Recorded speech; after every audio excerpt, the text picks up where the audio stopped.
Սիրելի հայրենակիցներ, երկու ամսով հետաձգել էին այս նախագիծը, վերջը բերեցին։ Բերեցին, բայց 60,000 այն քաղաքացիները, որ անցնող ամիսներին ստորագրահավաքով իրենց ստորագրությունն էին դրել, որ Հայաստանը սլանում է դեպի Եվրամիություն, նախագծում որպես ժողովրդի կամարտահայտություն էին ներկայացնում։ Եկավ հասավ երկրորդ ընթերցում, կառավարությունը որոշեց, որ այդ 60,000-ը ժողովրդի կամարտահայտություն չէ։ Ձեր կամարտահայտությունը հանեցին դրեցին մի կողմ։ Եվ հիմա այլևս ժողովրդի կամարտահայտությամբ չի, որ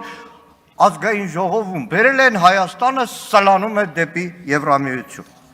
Երկրորդը, սիրելի հայրենակիցներ, Հայաստան խմբակցությունը չի մասնակցել այս հարցի քննարկմանը, քվեարկությանը, որովհետև այն նախագիծը, որը բերել է, սա օրենք չի, օրենքի ծաղր է։ Օրենքը, երբ որ ազգային ժողովը ընդունում է նախագահը վավերացնում է, օրենքը պարտադիր է կատարման։ Օրենք չկատարելը անօրինականություն է։ Բայց հիմա, եթե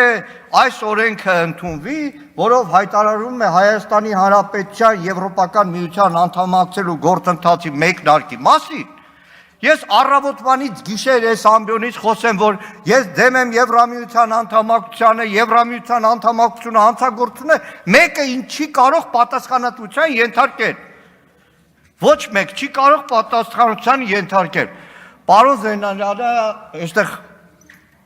տոնական ասեց, այ Հայաստան Եվրամիություն այդ համատեղ խումբը ողջունել է։ Արմեն Գևորգյանը հարց է տվել, Եվրամիության որևէ պաշտոնյայից արձագանք եղել է։ Պարոն Զեյնալյան, այդ արձագանքները այդքան աղքատիկ էին, որ Երևանում համատեղ նիստի հայտարարությունից բացի